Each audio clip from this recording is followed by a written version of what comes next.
In the Philharmonie, the concert hall in Berlin, the Vienna Philharmonic Orchestra, making a major European tour, is preparing to play Mahler's Ninth Symphony under their distinguished guest conductor, Leonard Bernstein.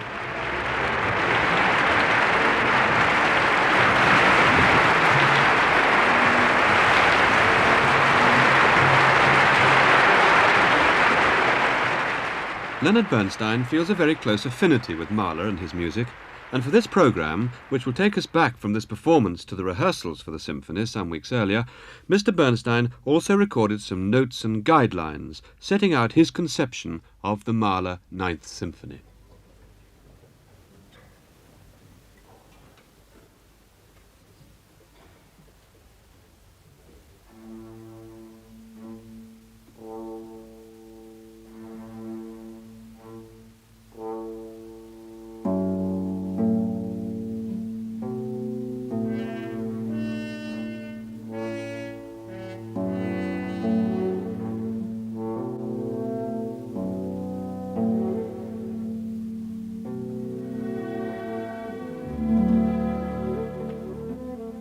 All of Mahler's 9 symphonies look two ways at once.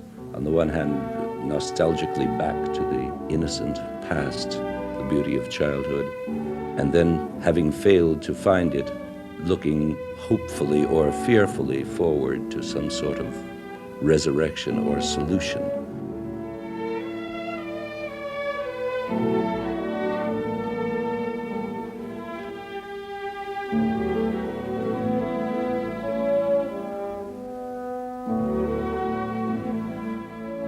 What this amounts to is finding a way of saying goodbye to life.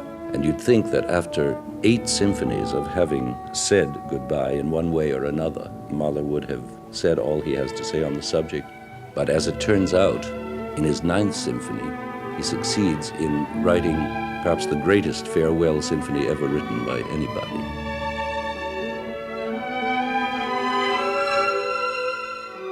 In each of the 4 movements, he is saying goodbye to something.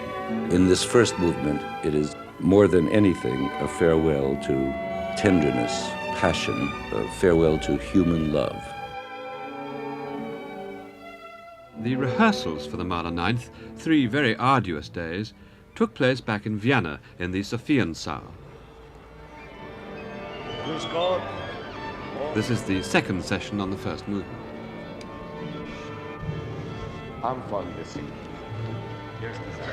The first thing we hear in this movement is actually a premonition of death in the form of an irregular rhythm, which I've always been convinced is a documentation by Mahler of his own irregular heartbeat. He was terribly concerned with his heartbeat. He was in the last year of his life. He knew that he had this heart condition, and he set it down as the opening of this symphony.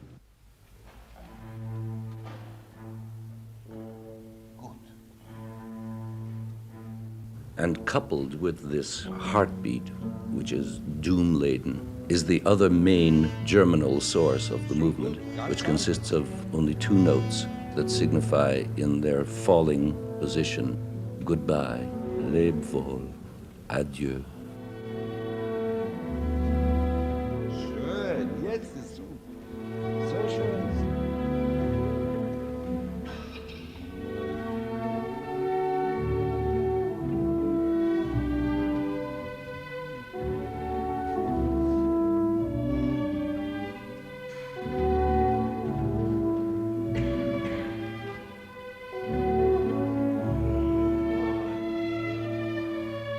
Jetzt spielen sie zusammen ab.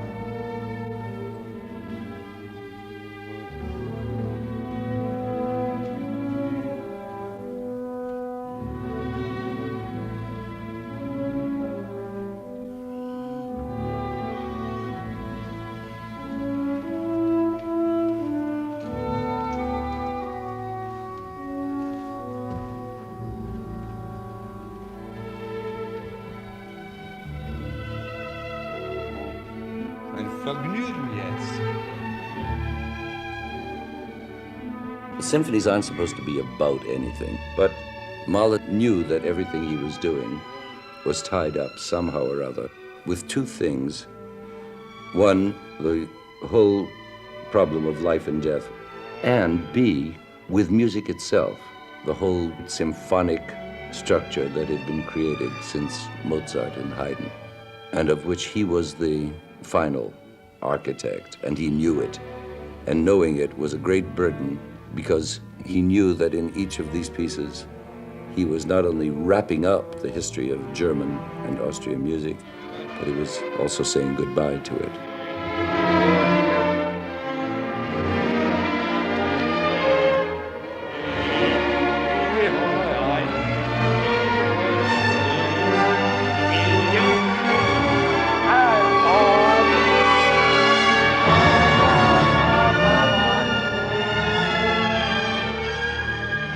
I have tried in the past, in performances of this and other Mahler symphonies, to underplay early climaxes, to save, also for my own sanity, for the sake of the orchestra, so that they don't give their all and have nothing left. It's impossible with Mahler. You have to give everything you have emotionally to bar 39, and 8 bars later, even more.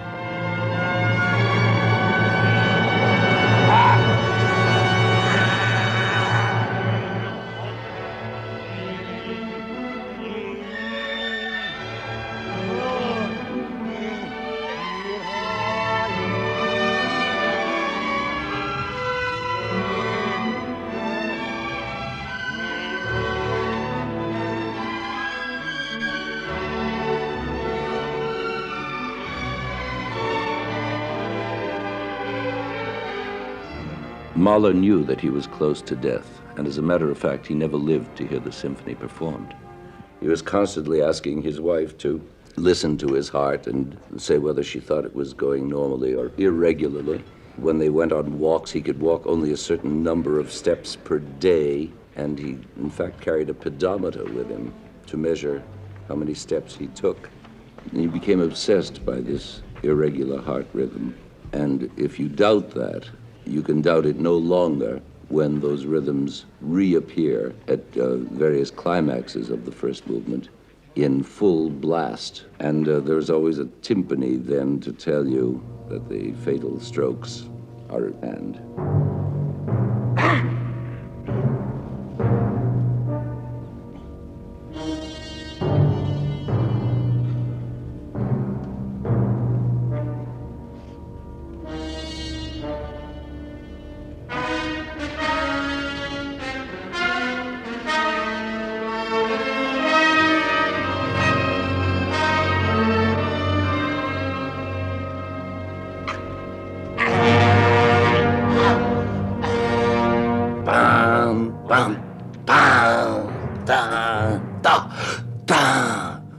It's exactly the way a heart should not go.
You hear the irregular heartbeats. You hear the goodbye theme. The whole symphony, in fact, is about reminiscence, nostalgia, tenderness, personal relationships.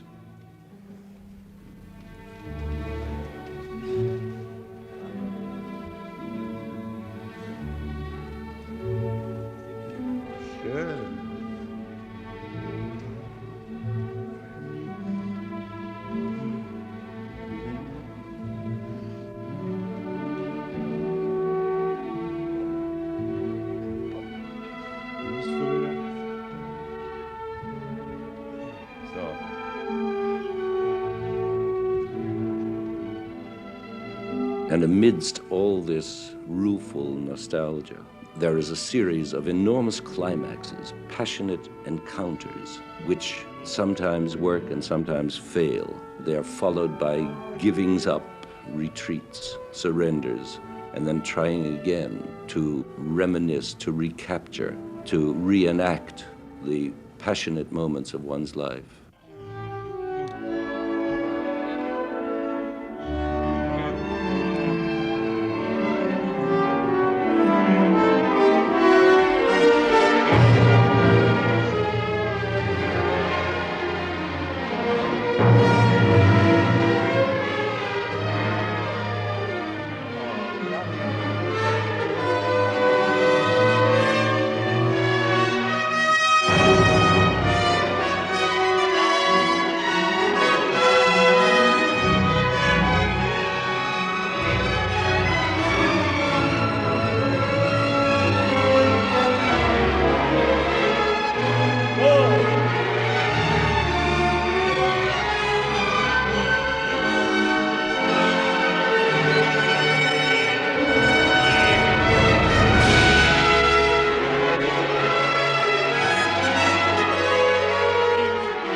Perhaps the most terrifying moment in this whole movement is the recurrence of the heartbeat, full force now. He marks it in the score with the greatest possible violence.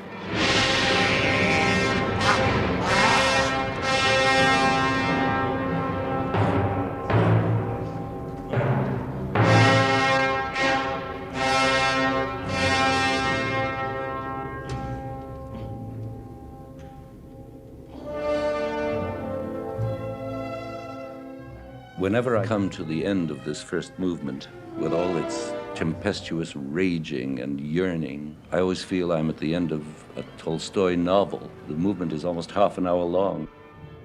It's a kind of war and peace in itself.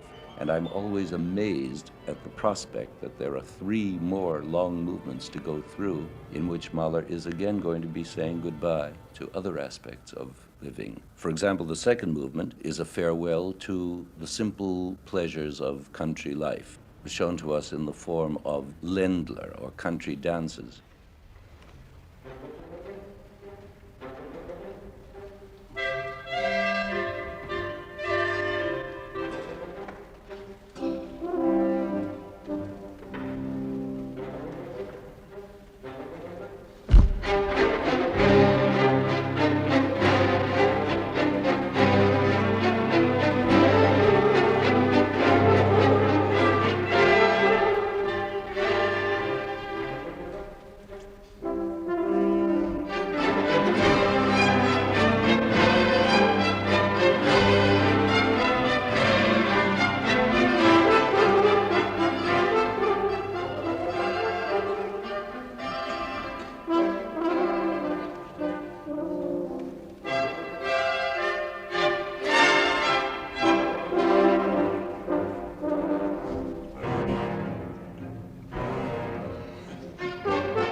As you know, Ländler was the typical peasant Austrian dance in 3/4 time. When it goes fast, it sounds like a waltz. When it goes slowly, it sounds like a very slow waltz. When it goes moderately, it sounds like a moderate waltz. It is the precursor of the waltz, in fact.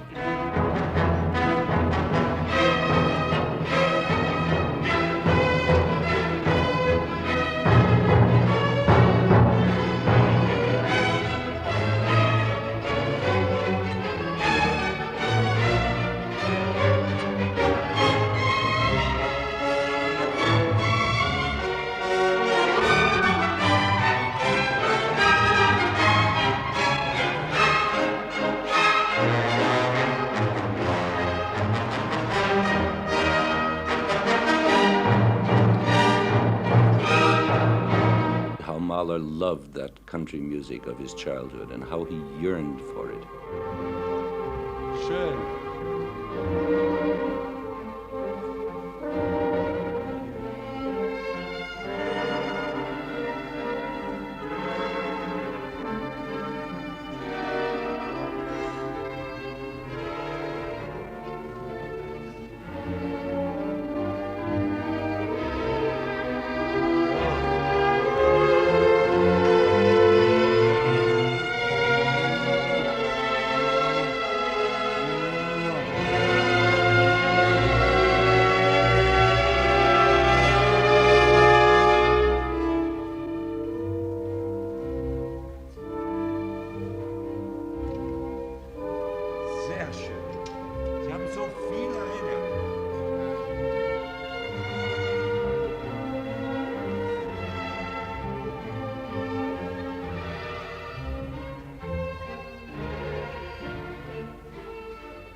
This Ländler movement is a highly polyphonic survey of country life, of the simple pleasures, of earthiness, of even dumbness, of anti-intellectuality, of unsophistication, naivete, of course done in the most sophisticated way possible.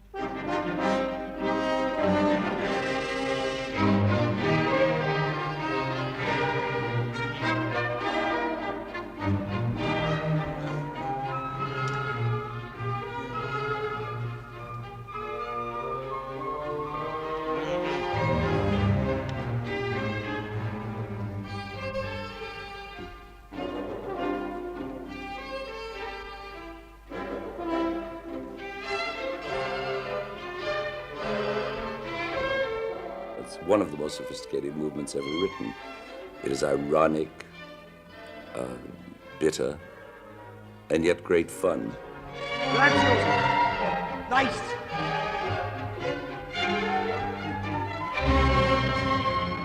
But the bitterness conveys the feeling of the farewell to all that.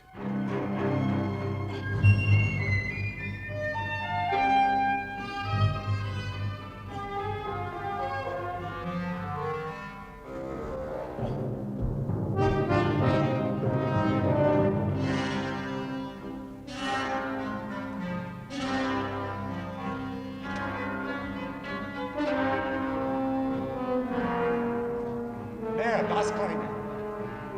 Mehr marcato.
Fantastisch. Fantastisch. Fast bereit zu... All Mahler symphonies, all Mahler works for that matter, deal in extremes of dynamic, of tempo, of emotional meaning. When it is bare, it's extremely bare. When it's thick and rich, it is thicker and richer than anything in Götterdämmerung. When it is suffering, it's suffering to a point that no music has ever suffered before. And I was just thinking that if one just stood there and beat time without a drop of sweat, it would seem to be the best way to do this sort of music, since it's all written in. You know how Mahler went to enormous extremes to make dynamic details, but sometimes on one page you have 5 different parts of the orchestra playing 5 different dynamics, and they're all playing the same music. But I was thinking, why do I get so involved so that I'm a wreck after I finish a movement of a Mahler symphony? I'm out of breath, I'm drenched, I'm shaking, I have a headache, my stomach is up in my throat somewhere. Why not just stand there and beat time and let all this happen by itself? And I realize I can't, because in the first place, I'm not sure that all these things would happen unless I conducted it on a parallel with the extremes that are written into the score, if you know what I mean. Another reason is that I feel so deeply identified with it. I feel I'm convincing the orchestra of it all the time. I have to act out what I want to hear.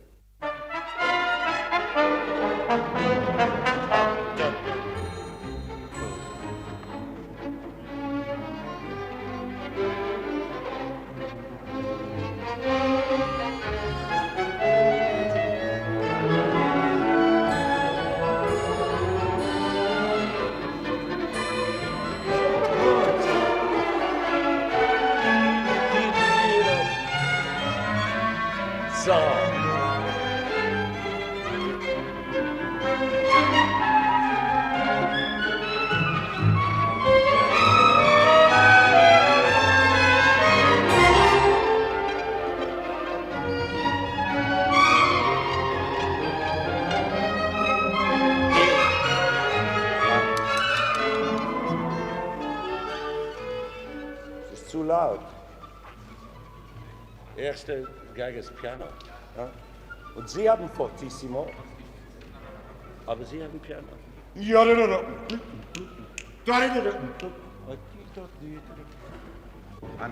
This third movement is again a farewell, only this time a farewell to the more sophisticated pleasures of what is commonly known as urban society.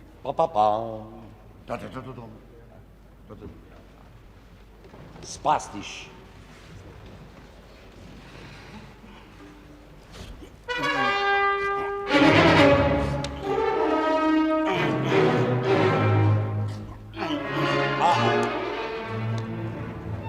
Die Pausen lang, und bam, bam, in Tempo. Die Figuren immer in Tempo, die Pausen immer lang, länger. It's a half-crazed picture of a decadent society whirling towards doom.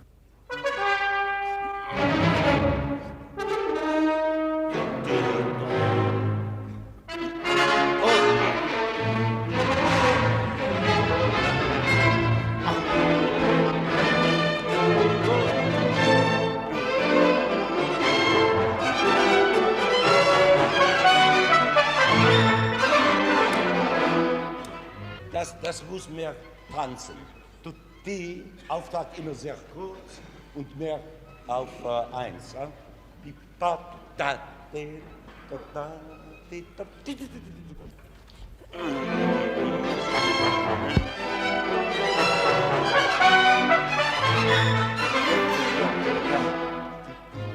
tanzen. Gut. Forte. The difference between the farewells of Movement 2 and Movement 3 is the difference between country life and city life. let's say, the difference between rural pleasures and urban pleasures.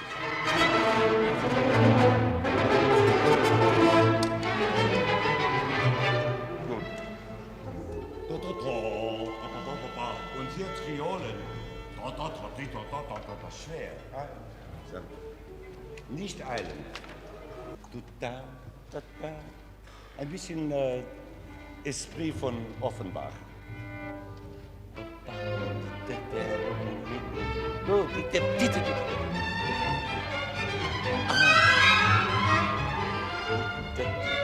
Gut, wunderbar.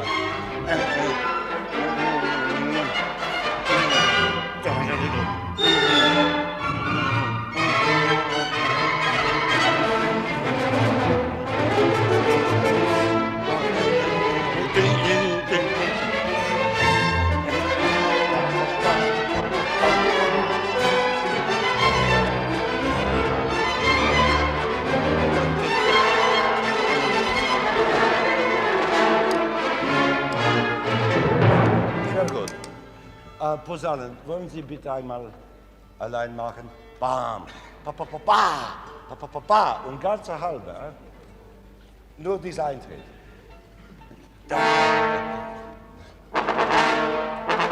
Gut. Kleine Flöte. Sehr brillant, dieser. Auch mit Crescendo. Pa, pa, pa. Das ist ein Hauptthema. Noch einmal.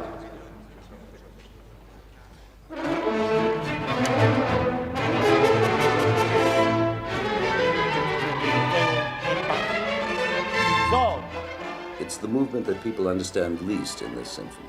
When it is played correctly after a great many rehearsals and a great deal of Einstudierung, it comes out sounding like madness because that's what Mahler intended it to be. A hysterical, decadent, kind of wild picture of society at its most phony, most glamorous, and most useless, having fun to no purpose.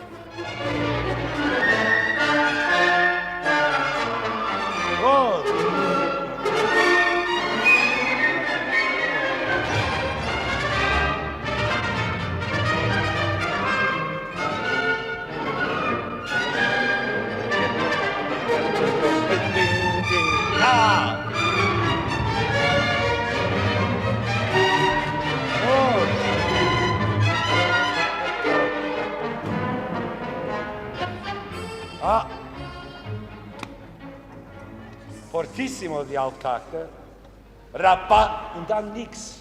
Piano, subito Piano. Sehr leichtfertig und Till-Eulenspiegelig. Ja? Aber Till-Eulenspiegel in Extremis.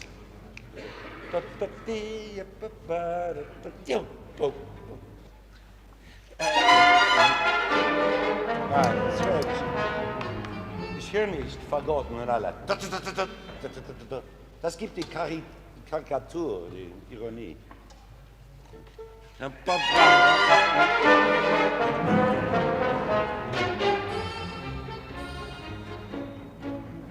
Gut.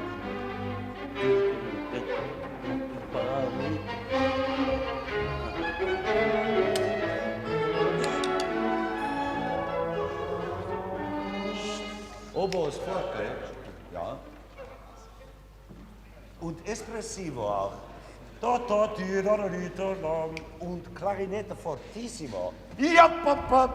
Karikatur. Alles exageriert. Piano, auch forte. Sehr gut hier, alle die forte und Piano und alles das. 3 vor alla breve. 7, 11. Noch einmal. Mit aller Oberen.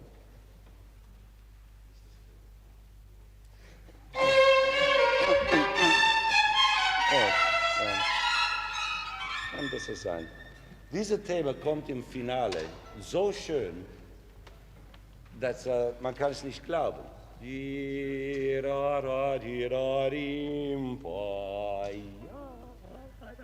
Das kommt im Finale, versteht man alles. Aber hier ist noch Karikatur. Verstehen Sie mich?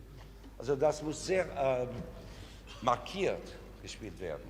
Rip-pa-pa, ein bisschen zurückgehalten. Nur Klarinetten, Fagott, Celli, Bass. Rip-pa-pa. So, und Imitation selber. Ja?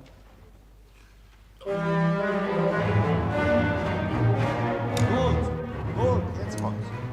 Jetzt gehen wir zurück, 9 vor 36, Doppelbar, Doppelstrich.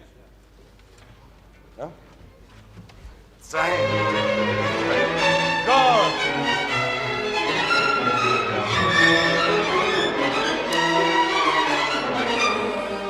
Ja, gut, diese Imitation, aber nicht mehr. Im 6. Tag. Noch einmal.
A. Lisandro. In the midst of all this whirling chaos, Mahler tries to seek some kind of spiritual solution using what is the basic cliche, I suppose, of all German music. Out of this, he tries to make something spiritual, fulfilling, and fails, because the music keeps turning on itself with mocking laughter.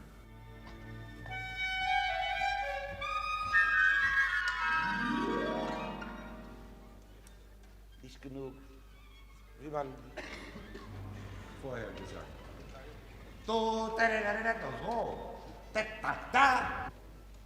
Also ist es eine lange Serie jetzt von religiöse Choral und diese Sachen. Und immer untergebrochen. Immer wieder versucht, immer wieder untergebrochen. Also das ist sehr frei. Jedes Mal mit Oboe oder Trompet oder was kommt ein bisschen ritardando, mehr cantando spielen. Und dann spitzig und trotzig und wieder sarkastisch.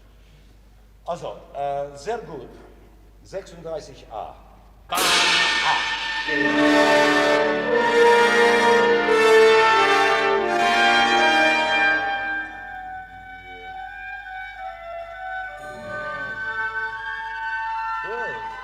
I think there are no less than a dozen attempts to interject this new material into this crazy music. And in every case, the crazy music overpowers it. It's almost as though he were trying to arrive at a finale of peace and resignation out of the scherzo, as Beethoven did in his Fifth Symphony. But he didn't succeed. It just doesn't work. And the movement ends in an absolute tumult.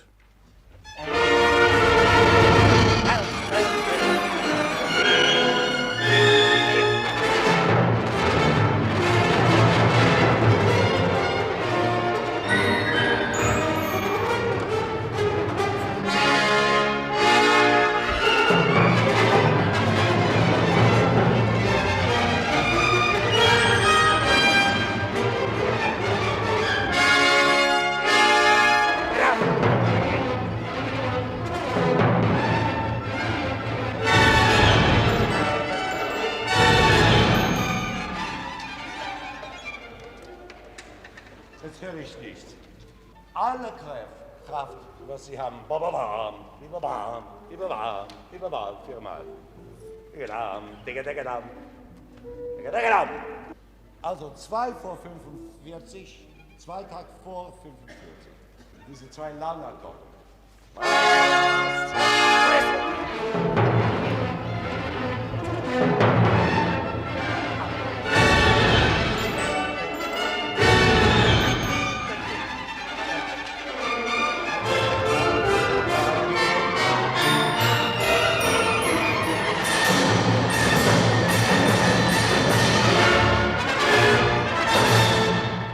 Quasi. Wunderbar. Para, para, para. Diese letzten 2 Takte, sehr wichtig. Nein.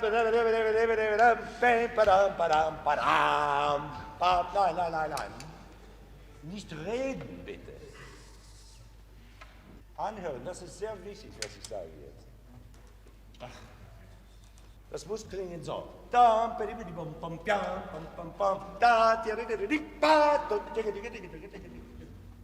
So weiter.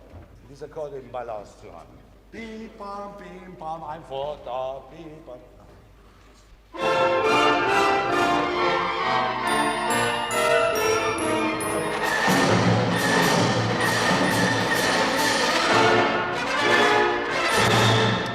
Und die vorletzte Takt und zweite vorletzte Takt, diese 2 Takte sind auch wie diese 2 Akkorde lang. Ja, bam, bam, zadam. Alle bitte.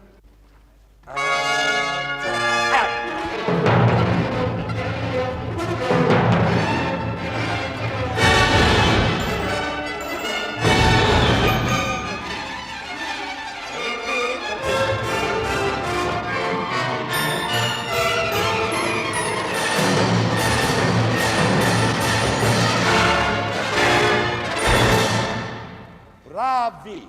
Sigaretta.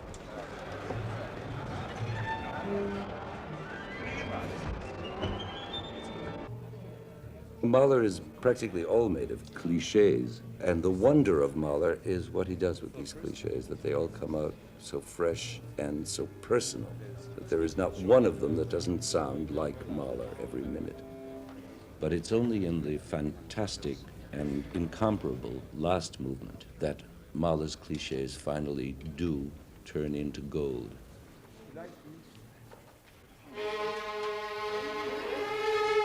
He starts this last movement in a series of cliches that are reminiscent of church music.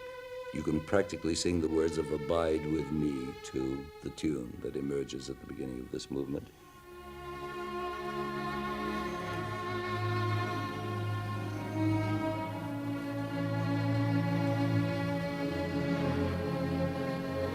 Forte in your hand.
It's no longer simply the death of tenderness or the death of simple pleasures or the death of urban pleasures, but the death of life, death itself.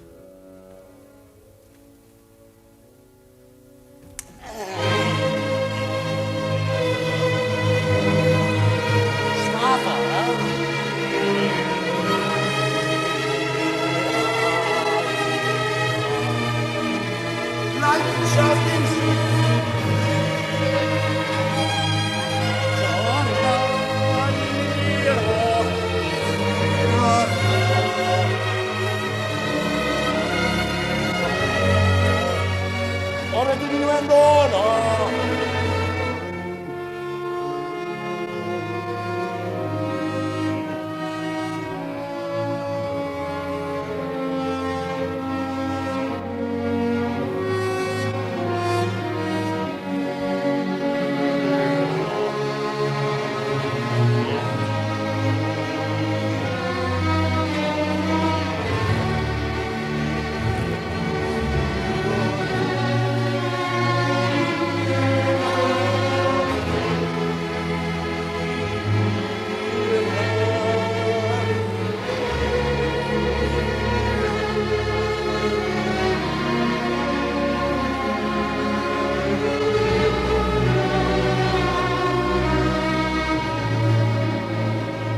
That mad, sarcastic version of the cliche that we heard in the third movement has now been metamorphosed into one of the most divine phrases in all Mahler.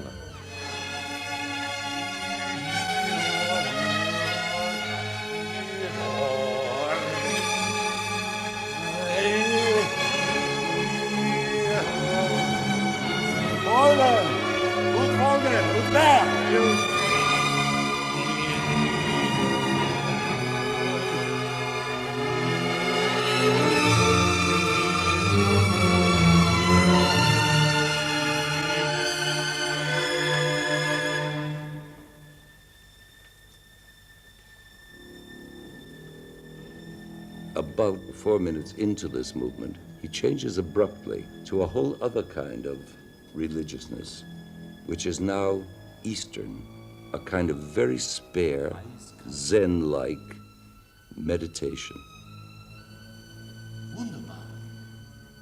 It's as though he's trying on, for size, disembodiment. He's trying to see what it would be like to be disembodied, to be away from reality, to be part of the universe, to be molecular instead of to have an ego, or to have an identity, a name. The orchestration becomes extremely bare and almost cold. In fact, utterly cold. It seems to be suspended in a kind of ether. The movement is barely discernible.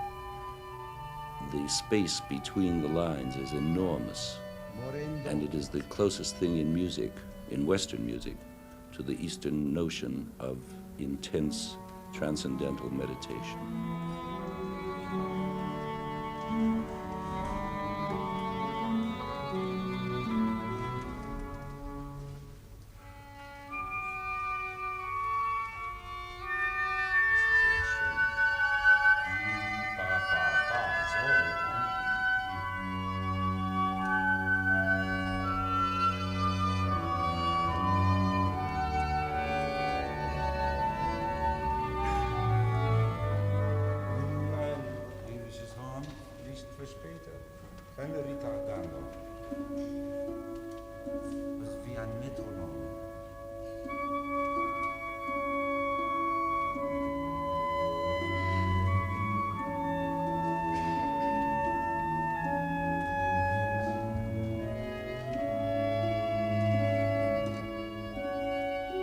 But he's not yet ready to accept this cold solution, this drama, this nothingness.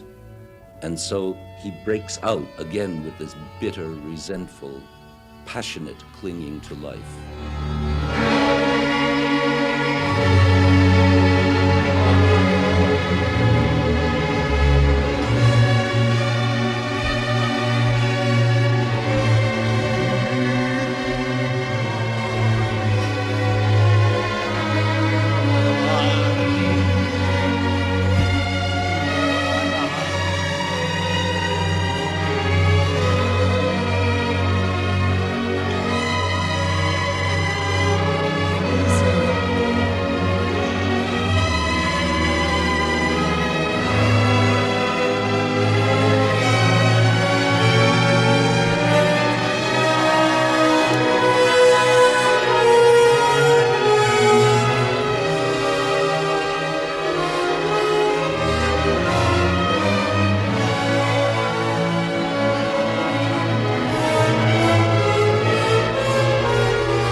So throughout the movement, Mahler alternates between these two attempts at spiritual attainment, the Western and the Eastern. When he runs out of steam in one, he tries the other, and vice versa. After a series of climaxes, the last of which, by the way, most remarkably, doesn't succeed. It's a very short climax, which tries to be the super climax of all and doesn't work. You suddenly have the feeling that he has let it slip. And that is the turning point of the last movement, because it's at that moment that the world does slip out of his fingers. He somehow manages to arrive at a kind of blissful, serene acceptance of the end of life. And he does let go. And the letting go is one of the most remarkable things in all music, which is the last page of the symphony. It arrives with an amazing slowness, an amazing series of silences. After each one, he tries again to grab back at life, to hold on to it, and it slips again.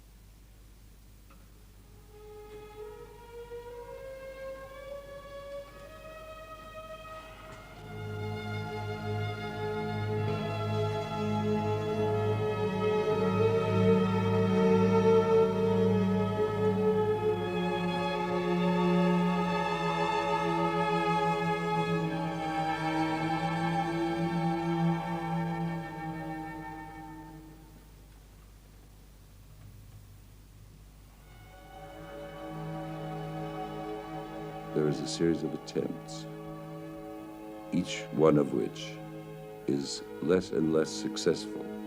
And finally, he lets go completely in the most easy and wonderful way, through silence more than notes.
Finally, at the end of the movement, there's nothing but a series of spider-web strands.